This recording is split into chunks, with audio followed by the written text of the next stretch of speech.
following is a presentation of Epic eSports Radio Network. Live from Oregon, broadcasting around the world, you're listening to the Coach's Corner Radio Show. Sit back as we provide in-depth analysis covering all your favorite sports. Football, baseball, soccer. There's not a sport that we don't cover. So step up to the plate. Get ready for a hit. We're putting on a show, and Coach Craven's hosting it. So without further ado, we proudly present to you your host, Coach Brian Craven. Welcome back. I've got my boys Slinn and Ross, and we're continuing our list. If you were paying attention, you know that the good stuff, the other stuff was good, but this is the stuff that might ruffle some feathers, and I, for one, am looking forward to it. Guys, how you doing? Good to have you back. Good. Thank you very much, Coach. That was kind of an abrupt transition. I apologize. I'm out of practice. It's been like 3 or 4 days. So we've got some lists here. We've got underachieving, underrated, and rookies. The underachieving one I'm really excited for. That's going to be fun. Just because. And why don't we start with that? Well, first of all, how are you guys feeling? Give me a little bit of how you feel about the first round of the playoffs. I'm going to just say I'm still salty and leave it at that. How you guys feel about the first round of the playoffs? Some good games, right? Ross, do you want to go first? Oh, sure. Thank you, Slinn. I appreciate that. Well, politeness is one of my main qualities. Exactly. One more thing you have over me, my friend. One more thing. So. A cultured British gentleman he is. Exactly. We could all learn a thing or two from him. Yes. Oh, definitely.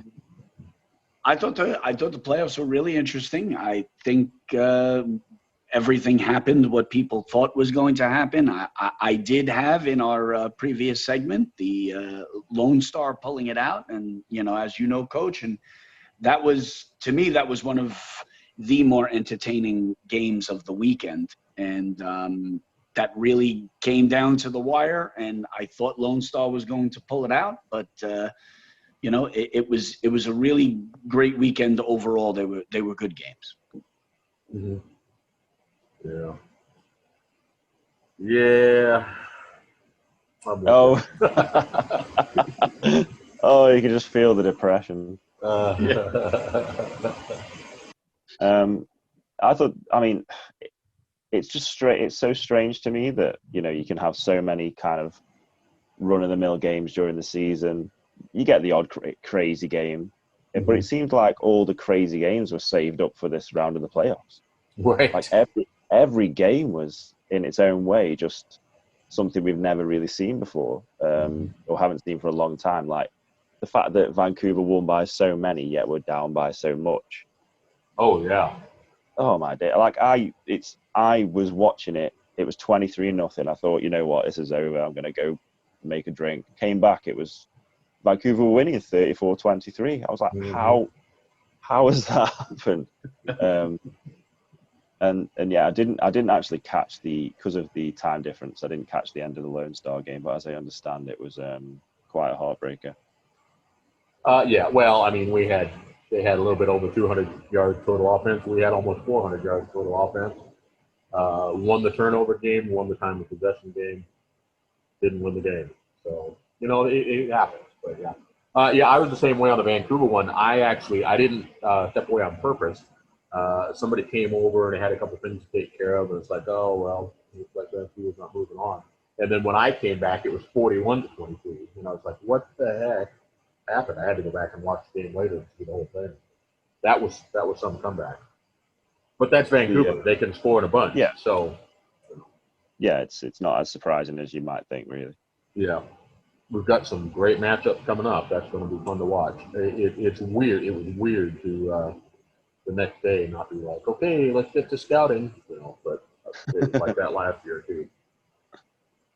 Okay, well, why don't we dive into our list? We're starting out with underachieving, and Slinn, I'm going to put you on the spot first. Why don't you start us off with that one? Okay, well, us Brits, we are known for our self-deprecating humour. We are known for taking the piss out of ourselves. I can't say that on air, can I? Oh yeah, of course you can. Yeah. So my first underachieving player is actually Slinn Shady. I had a feeling you were going there with the way you started. Yeah. So, okay. So again, I've been in the league for 5-6 seasons now. So you'll probably see a trend of a lot of my players have performed well in the past and have not done so this season. Mm-hmm. This is a player who has made 5 straight Pro Bowls, and this season just didn't have the impact individually that I would have liked.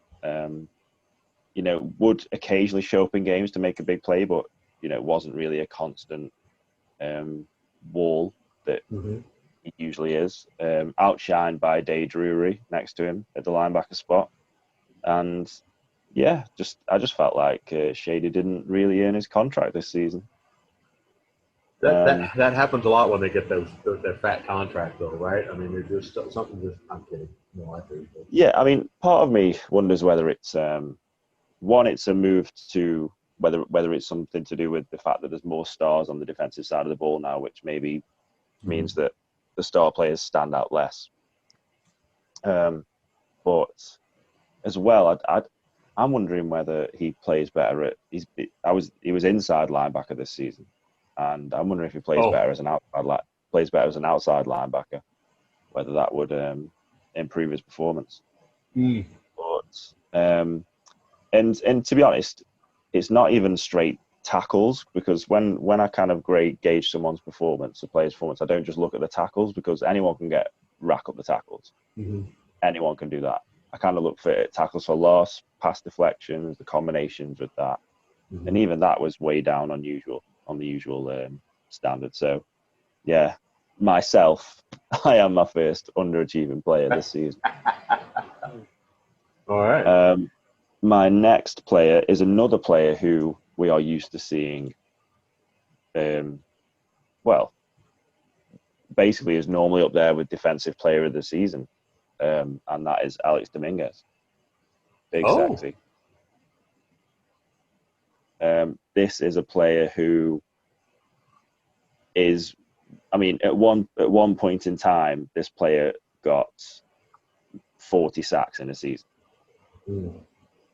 And I think this season it was less than 10. It was single figures in sacks. Wow. Okay. The tackles for loss were a little bit higher, but even still, I think they were a career low. And I just think that, I mean, since they've moved to Florida, he hasn't been as effective. But I mean, he got 17.5 sacks last season, which is still a really good season. This season, it's just dipped. And in actual fact, Dominguez seems to have been taken over on that defensive line by Raymond Jones III, who's had a much better season than he has. So he did have a good season, didn't he? Yeah, Dominguez, I feel like, is underachieved this season. Number 3 is another Florida player. I'm sorry, Florida. I'm so sorry. But Ron Cochran. Oh. Which might seem surprising, considering they are in the playoffs and still in the playoffs, right? But this is coming from someone who has seen what Ron Cochran can do when he's having sort of playing to his best ability during the season. He's just thrown too many interceptions, especially obviously at the start of the season when Florida were struggling and 0-3, and looked like the last thing they were going to do was reach the playoffs. But yeah, he's just not had a great season. He struggled last season as well, but again this season it's just, I feel like it's just turned the ball over too much. So it's, I think Ron Cochran suffers from my high expectations of him. Sure. It's not like he's had the worst season ever, and definitely not the worst amongst all the quarterbacks, but I expect him to be up there in the conversation for Offensive Player of the Year.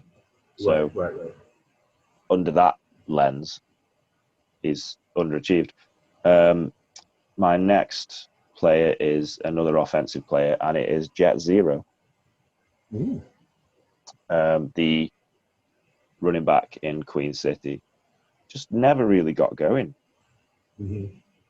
Never really got going. And you could argue that was what Queen City was missing this season.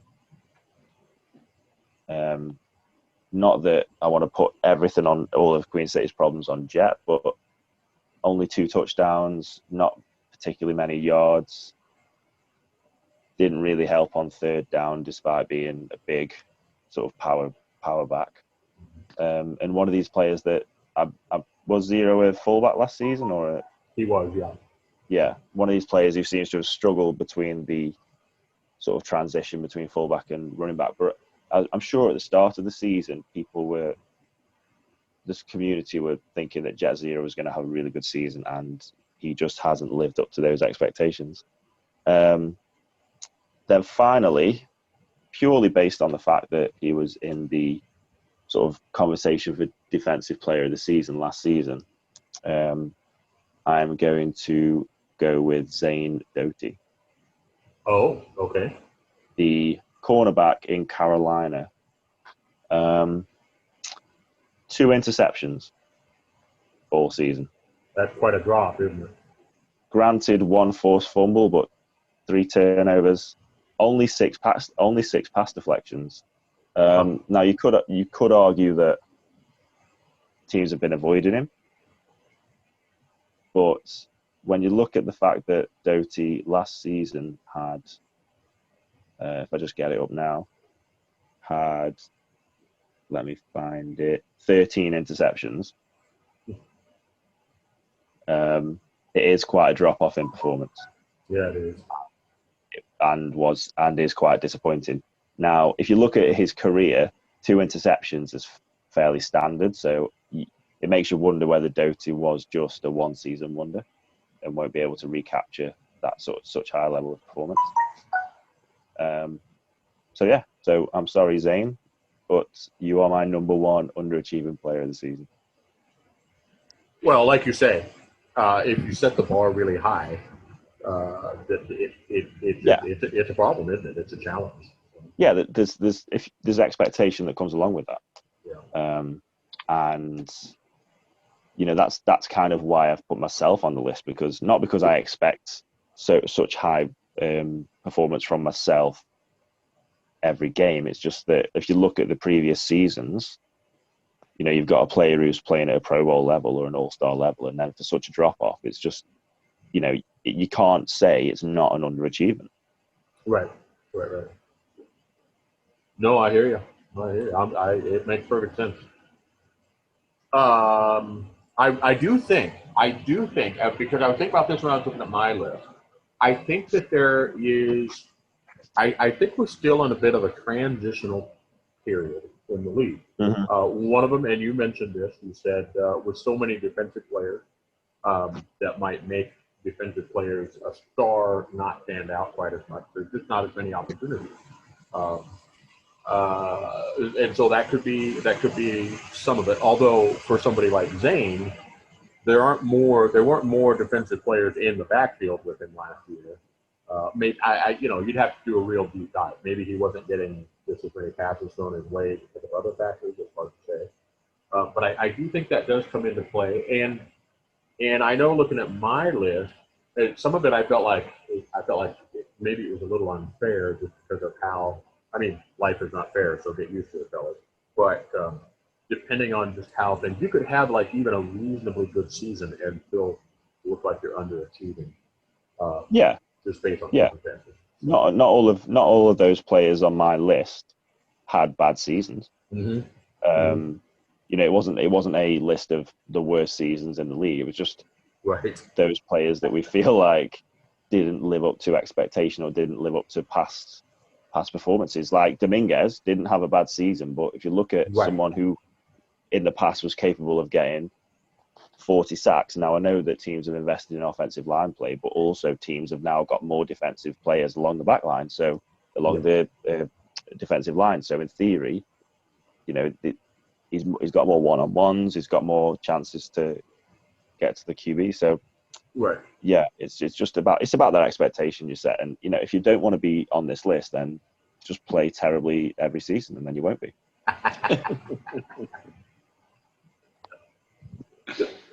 Manage those expectations. I like it.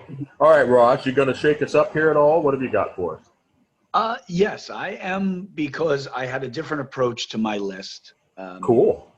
I agree with Slinn. There were 3 names that he mentioned that I had in the narrowing down, which was Zero, Dominguez, and Doty, for those reasons, statistical purposes. Mm-hmm. I did look at other people, and I'm trying to make it as realistic as almost possible to be like real life.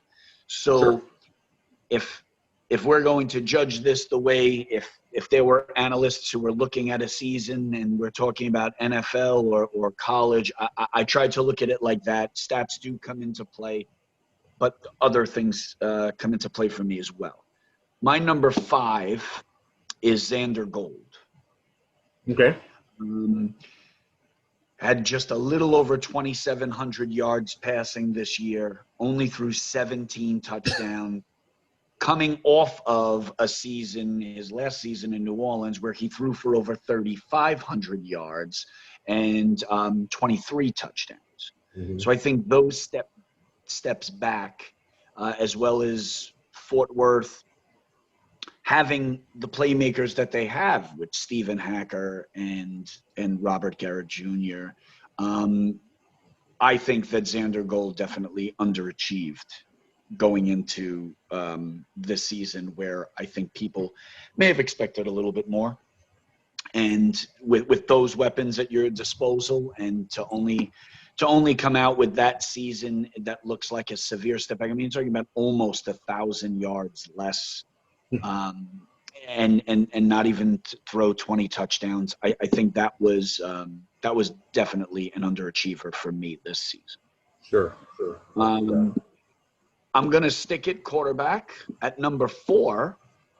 And whether or not this is a popular opinion with some, I don't know. But I'm going to stay with quarterback, and I'm going to say Ashley Jackson. I agree.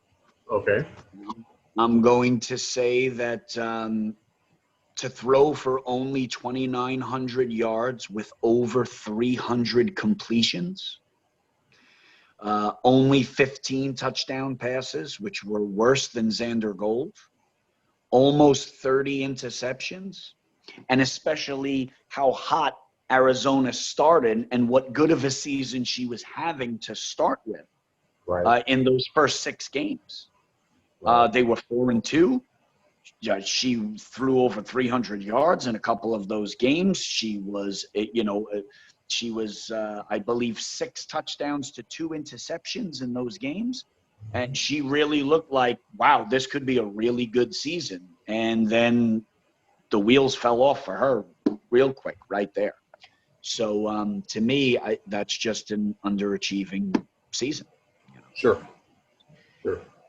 My next 3 on the list are all going to be rookies, and they're going to be for different reasons. Number 3 is Cairo Martinez in St. Louis. Okay. I think there was a lot that went into St. Louis drafting Cairo Martinez. I think there was a lot into planning on where they were going to take him. And for the season that he ended up producing, I believe that it was definitely not what they were looking for in revamping that entire offense. Cairo Martinez carried the ball 227 times and only rushed for 774 yards.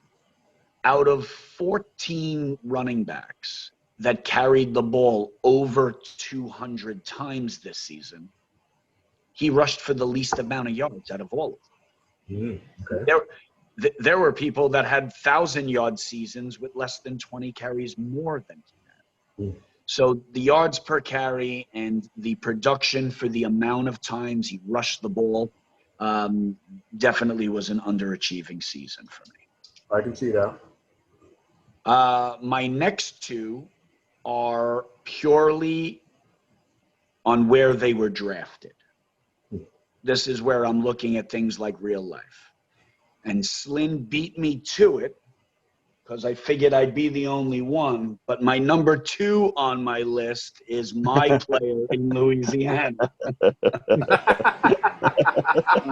So when he said that, I said, he's got to be kidding me. He's got one of the best players in this damn league, and he's going to make him underachieve this season?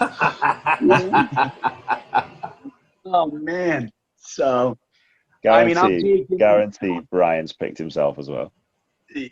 And listen, I went number 5 overall, and to only produce 7 sacks and 18 tackles is an underachieving performance for the 5th pick in the draft. I mean, there's reasons why people want to take people where they are, value, whatever the case is, and to be number 5 overall. And only accrue 7 sacks as somebody who was brought in to be a pass rusher. It is, I don't think underachieving is the right word, but I'll try to be nice because I'm talking about myself. Don't call yourself a bust. Don't do it. Don't call yourself a bust. Not yet. Not yet. I'm going to wait till next season, and then when we do this stuff, we'll be talking about it. Slinn will want to be writing about the top 5 busts from the from the 2020 season. Oh, you're already top of the list. Oh wow. Yeah. So I'm hoping not because of my next one. I'm going to keep with the same mindset here. And my number 1 underachiever is going to be the number 2 overall pick, Vernon Patterson.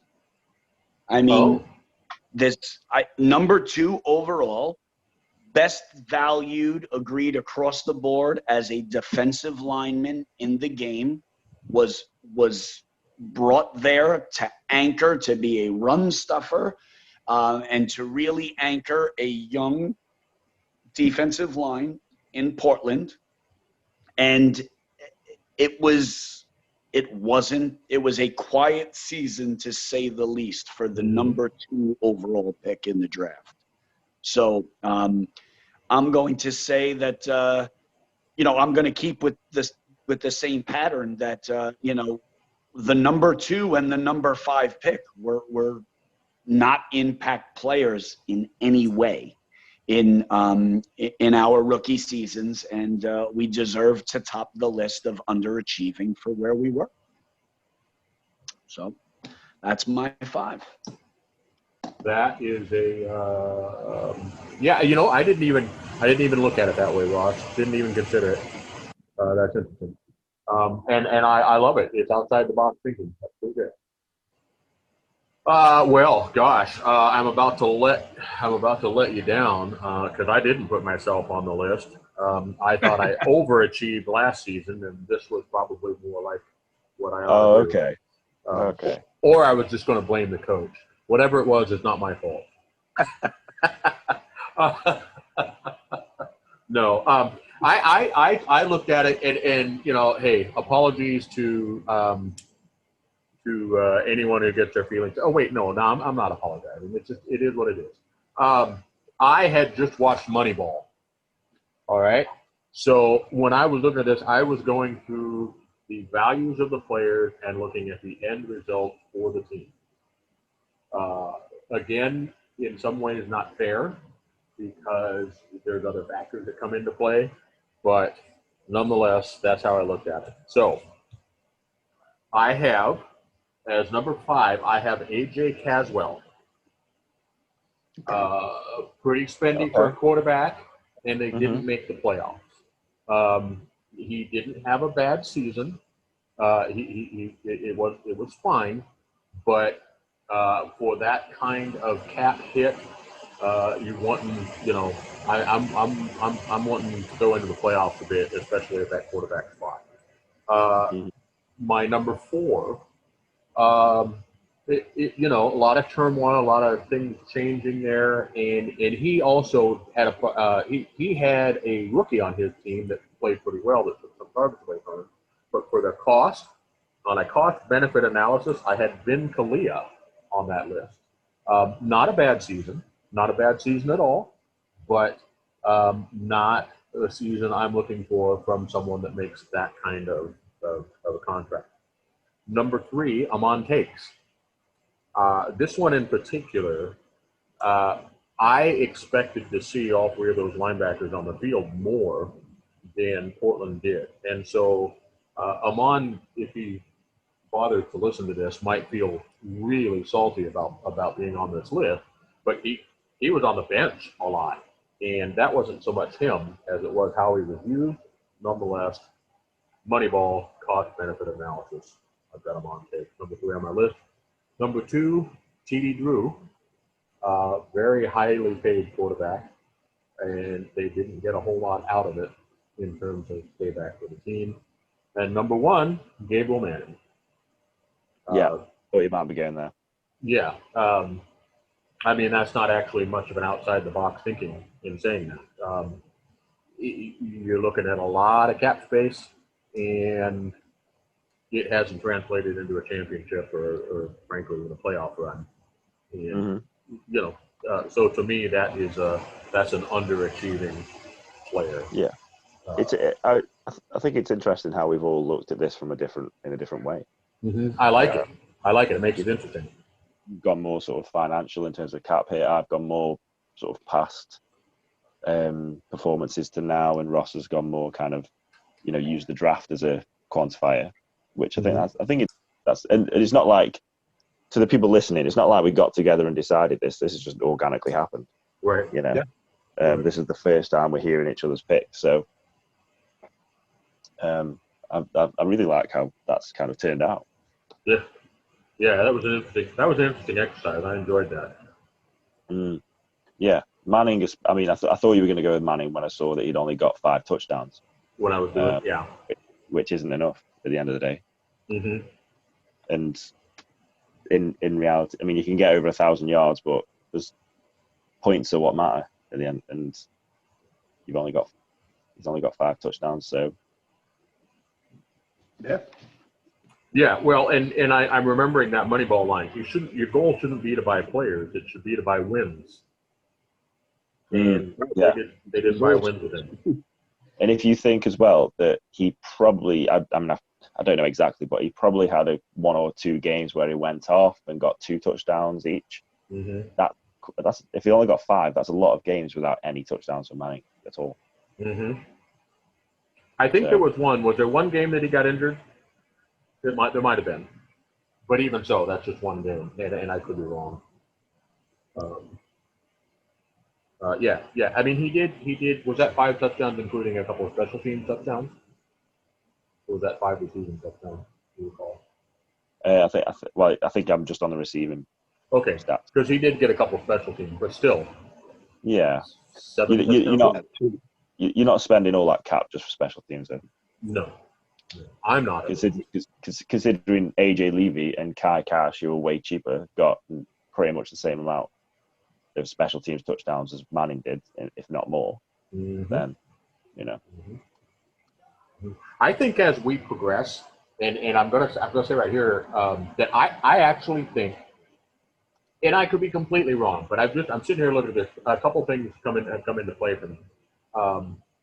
I looked at the success that Reggie Streeter has had, and as a matter of fact, I went and looked at just the top offenses in the league, and running was a key component. The only one that didn't have running the ball as a key component to their offense was Carolina. Carolina threw the ball a lot.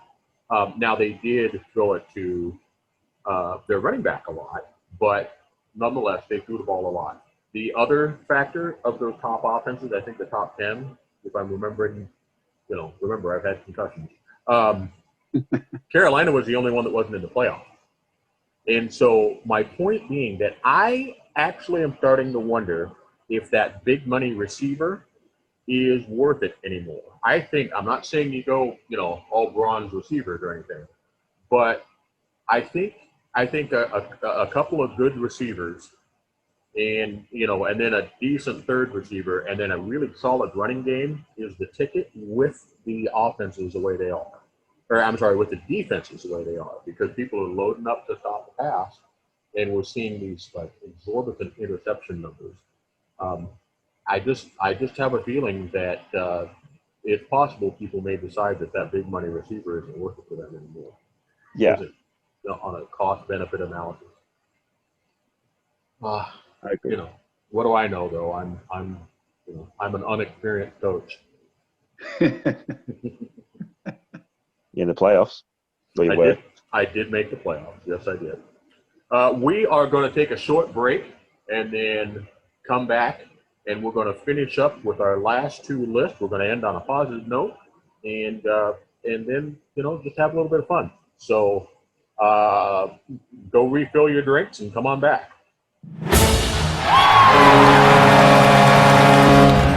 You've been listening to the Coach's Corner podcast with Coach Brian Craven, an Epic Esports Radio Network exclusive. If you enjoyed today's show, tell a friend. Make sure never to miss an episode by subscribing to Epic Esports on YouTube or downloading on Spotify.